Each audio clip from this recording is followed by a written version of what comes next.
ఇజ్రాయెల్తో పోరాట సందర్భంగా ఒకవేళ ఇరాన్ సుప్రీం లీడర్ కనుక హతమైతే ఇక అతని వారసుడు ఎవరన్నది ఇప్పుడు ఆసక్తికర చర్చ సాగుతుంది. మరొకసారి అంతర్జాతీయంగా ఇరాన్ సుప్రీం లీడర్ వారసుడు ఎవరు కాబోతున్నారనే చర్చ కూడా ఊపందుకుంది. త్వరలోనే వారసుడిని కూడా ఖమేనీ ప్రకటించే ఆలోచనలు కనిపిస్తున్నాయి. ఖమేనీని అంతమొందిస్తామని ఇజ్రాయెల్ ప్రకటించింది. ఖమేనీ అంతంతోనే యుద్ధం విరమణ అంటూ ఇజ్రాయెల్ స్పష్టం చేస్తుంది. ఇప్పటికే ఇరాన్ టాప్ లీడర్లు కమాండర్లను ఇజ్రాయెల్ హతమార్చింది. ఇజ్రాయెల్ దాడులకు బంకర్లో ఖమేనీ తలదాచుకున్నాడు. కుటుంబంతో సహా బంకర్లోకి వెళ్ళిన పరిస్థితి కనబడుతుంది. బంకర్ నుంచి యుద్ధంపై యంత్రాంగానికి ఎప్పటికప్పుడు ఆదేశాలు కూడా జారీ చేస్తున్నాడు. ఇజ్రాయెల్ దాడులో ఒకవేళ ఖమేనీ చనిపోతే ఇరాన్లో సంక్షోభం ఏర్పడే అవకాశం కనిపిస్తుంది. ఈ నేపథ్యంలోనే తానే నూతన సుప్రీం లీడర్ను ఎంపిక చేయాలనుకుంటున్నట్లు ఖమేనీ భావిస్తున్నారు. ఇందుకు ముగ్గురు పేర్లను కూడా ఎంపిక చేసినట్టుగా తెలుస్తుంది. ఆ ముగ్గురులో సుప్రీం లీడర్గా ఒకరికి ఛాన్స్ దక్కే అవకాశం ఉంది. ముగ్గురు సీనియర్ మతాధికారులను ఎంపిక చేశాడు ఖమేనీ. ఇక ఆ జాబితాలో ఖమేనీ వారసుడు కుమారుడు ముజ్తబా పేరు లేదు. తన కుటుంబం నుంచి కాకుండా వేరొకరికి ఛాన్స్ ఇస్తున్నట్టుగా తెలుస్తుంది. దాదాపు 3 దశాబ్దాల పాటు ఖమేనీ తిరుగులేని ఆధిపత్యం చెలాయించాడు. కొత్త సుప్రీం లీడర్ను తొందరలోనే ప్రకటించే అవకాశం ఉందని అంతర్జాతీయ మీడియాలో కూడా వార్తలు వస్తున్నాయి. ఈ నేపథ్యంలోనే ఇక ఇజ్రాయెల్ దాడిలో కనుక మరణించినట్లయితే తన సైనిక కమాండ్ శ్రేణిలో ప్రత్యామ్నాయాలను అయతుల్లా అలీ ఖమేనీ ఎంపిక చేయడం కాకుండా తాను కూడా చంపబడితే తన స్థానంలో ముగ్గురు సీనియర్ మతాధికారులను కూడా నియమించినట్టుగా వస్తున్నటువంటి వార్తలు ఇప్పుడు అంతర్జాతీయంగా చర్చనీయాంశంగా మారుతున్నాయి. ఇక ఈ నేపథ్యంలోనే బంకర్లో తలదాచుకున్న సుప్రీం నాయకుడు అయతుల్లా అలీ ఖమేనీ తన విలువైన లెఫ్టినెంట్లు ఎక్కువ మంది చంపబడితే తన సైనిక కమాండ్ గొలుసులో ప్రత్యామ్నాయాలనైతే ఆల్టర్నేటివ్స్ని చూసుకున్నాడు. ఇక ఈ నేపథ్యంలోనే ముగ్గురు సీనియర్ మతాధికారులను అభ్యర్థులుగా పేర్కొన్నారని చెప్తున్నారు. బహుశా అతని 3 దశాబ్దాల పాలన ఎదుర్కొంటున్న ఈ అన్సర్టనిటీకి, అనిశ్చిత క్షణాలకు ఇది అత్యంత స్పష్టమైన ఉదాహరణగా మనకి అర్థమవుతుంది. ఇక గత శుక్రవారం ఇజ్రాయెల్ వరుస ఆకస్మిక దాడులను ప్రారంభించినప్పటి నుంచి ఇస్లామిక్ రిపబ్లిక్ను కాపాడడానికి ఖమేనీ అసాధారణ చర్యలు అయితే తీసుకుంటున్నట్టుగా తెలుస్తోంది. ఇజ్రాయెల్ దాడులు జరిగి వారం రోజులు మాత్రమే అవుతున్నప్పటికీ 1980లో ఇరాక్తో జరిగిన యుద్ధం తర్వాత ఇరాన్పై జరిగిన అతిపెద్ద సైనిక దాడి ఇది. అలాగే ఆ దేశ రాజధాని తెహ్రాన్పై దీని ప్రభావం చాలా తీవ్రంగా కనిపిస్తుంది. కొన్ని రోజుల్లోనే ఇజ్రాయెల్ దాడులు మరింత తీవ్రంగా ఉండబోతున్నాయి. అలాగే 8 ఏళ్ల ఇరాన్తో జరిగిన యుద్ధంలో సద్దాం హుసేన్ చేసిన దానికంటే ఇప్పుడు టెహ్రాన్లో ఎక్కువ నష్టాన్ని కలిగిస్తున్న పరిస్థితి కనబడుతోంది. సో ఆ రకంగా ఇరాన్ తన ఈ షాక్ను కొంత అధిగమించినప్పటికీ ఇజ్రాయెల్పై రోజువారీ ప్రతిదాడులు ప్రారంభించి ఒక ఆసుపత్రి, అలాగే ఒక హైఫా చమురు శుద్ధి కర్మాగారం, మతపరమైన భవనాలు, ఇళ్లను ధ్వంసం చేసినట్టుగా అర్థమవుతుంది. కానీ యుద్ధం తీవ్రమైతే కనుక అప్పుడు పరిస్థితులు చేదాటిపడే అవకాశం కనిపిస్తుంది. ఎందుకంటే అధ్యక్షుడు ట్రంప్, అమెరికన్ అధ్యక్షుడు ట్రంప్ కనుక యుద్ధంలోకి ఈ పోరాటంలోకి ఇంకా రావాలా వద్దా అని ఇప్పటికే ఆలోచిస్తున్నారు. ఒకవేళ వస్తే కనుక పరిస్థితులు చేదాటే అవకాశాలు కనిపిస్తున్నాయి. ట్రంప్ ఇప్పటికే చెప్పాడు, ఖమేనీ మర్యాదగా లొంగిపో, నువ్వు ఎక్కడ దాక్కున్నావో మాకు తెలుసు, లొంగిపోకుంటే మేమే నిన్ను హతమారుస్తామంటూ ఇప్పటికే హెచ్చరికలు జారీ చేశారు. అందుకు ప్రతిగా ఇరాన్ కూడా కౌంటర్ ఇచ్చింది. అమెరికాకు పరిస్థితులు చాలా దారుణంగా ఉంటాయంటూ రివర్స్ కౌంటర్ ఇచ్చింది. సో అయినప్పటికీ కూడా ఇది ఖమేనీ చాలా అభద్రతా భావానికి లోనయ్యారు. దీంతో ఆయన నిశ్శబ్దంగానే ఉంటూనే అన్ని సన్నాహాలు చేస్తున్నారు. ఆయన ప్లానింగ్స్ కూడా ఇప్పుడు చాలా ఖచ్చితత్వంతో కూడుకున్నాయని చెప్తున్న పరిస్థితి కనబడుతుంది.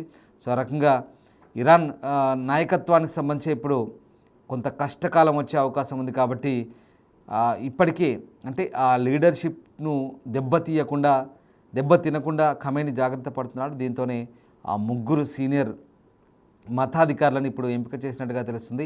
86 ఏళ్ల అయతుల్లా అలీ ఖమేనీకి ఇజ్రాయెల్ లేదా అమెరికా తనను హత్య చేయడానికి ప్రయత్నించవచ్చని ఖచ్చితంగా తెలుసు. దీంతో అతను ఇది బలిదానంగా భావిస్తాడని కూడా ఇరానియన్లు చెప్తున్నారు. ఇరానియన్లు ఒకవేళ తాను చనిపోతే ఒక యుద్ధ వీరునిగా మిగిలిపోవాలని ఖమేనీ భావిస్తున్నట్టుగా తెలుస్తోంది. దీంతో అయతుల్లా అలీ ఖమేనీ ఇక తమ దేశ అసెంబ్లీకి సుప్రీం నాయకుడిని నియమించడానికి బాధ్యత వహించే క్లరికల్ సంస్థకు తాను అందించిన 3 పేర్ల నుంచి త్వరగా వారసుని ఎన్నుకోవాలని సూచించినట్టుగా తెలుస్తుంది. ఇది ఒక అసాధారణ నిర్ణయంగా ఇరాన్ చరిత్రలో చెప్తున్నారు. సాధారణంగా కొత్త సుప్రీం నాయకుడిని నియమించే ప్రక్రియకు నెలల తరబడి పట్టవచ్చు. మతాధికారులు తమ పేర్ల జాబితా నుంచి పేర్లను ఎంచుకుంటారు. కానీ దేశం ఇప్పుడు యుద్ధంలో ఉన్నందున అయతుల్లా ఖమేనీ త్వరగా ఒక క్రమబద్ధమైనటువంటి నిర్ధారణ జరగాలి, వారసత్వాన్ని కాపాడుకోవాలని ఆయన తొందరపడుతున్నారు. దీంతో సో అత్యంత పరిరక్షణ ప్రాధాన్యత కూడుకున్న ఎంపికగా ఇది చెప్తున్నారు ఇరాన్ నిపుణులు. సో ఇరాన్ అంతర్జాతీయ వ్యవహారాలు తెలిసిన వ్యక్తులు కూడా ఇప్పుడు అదే వాదిస్తున్నారు. ఇది చాలా ఇంపార్టెంట్, ఇప్పుడు అత్యవసరంగా ఈ నియామకాలు చేయాలని ఖమేనీ భావిస్తున్నాడు. వారసత్వం సంబంధించి చాలా సున్నితమైన సంక్లిష్టమైన అంశం కాబట్టి రాజకీయ అలాగే మత వర్గాల్లో దీనికి సంబంధించిన ఒక చర్చ అయితే సాగుతుంది. సో ఇరాన్ సుప్రీం నాయకుడికి అపారమైన అధికారాలు ఉంటాయి. అతను ఇరాన్ సాయుధ దళాలకు కమాండర్ ఇన్ చీఫ్గా ఉంటారు. అలాగే ఇరాన్ యొక్క న్యాయ వ్యవస్థ, జ్యుడిషియరీ, అలాగే శాసన వ్యవస్థ, కార్యనిర్వాహక వ్యవస్థలకు అన్నిటికీ ఆయన అధిపతిగా ఉంటాడు.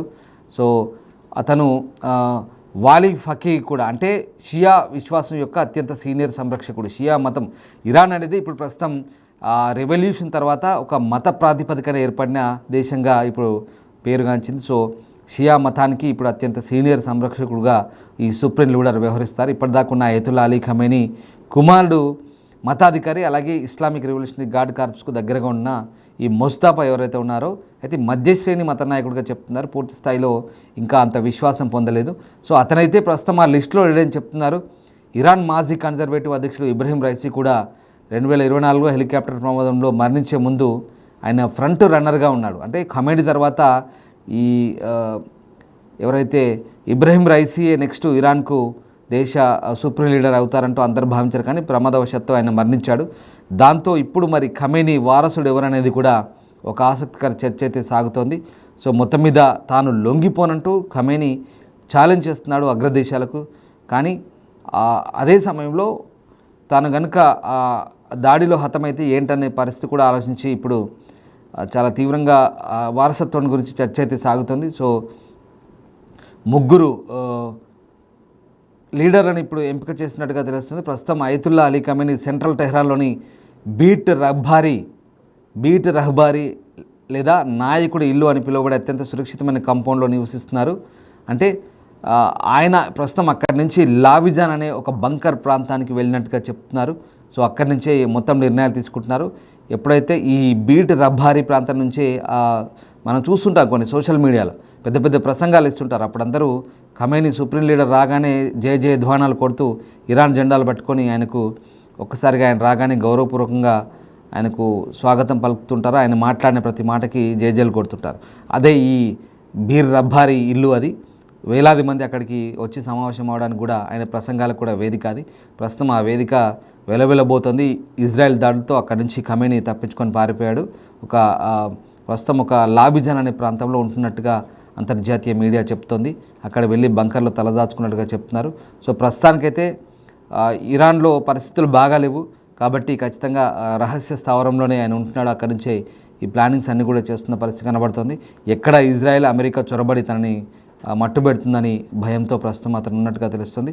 సో మొత్తం మీద ప్రస్తుతానికైతే ముగ్గురు సీనియర్లు అయితే ఎంపిక చేసినట్టుగా తెలుస్తుంది. సో ఖమేనీ వారసుడు ఎవరనేది త్వరలో తేలిపోబోతుంది.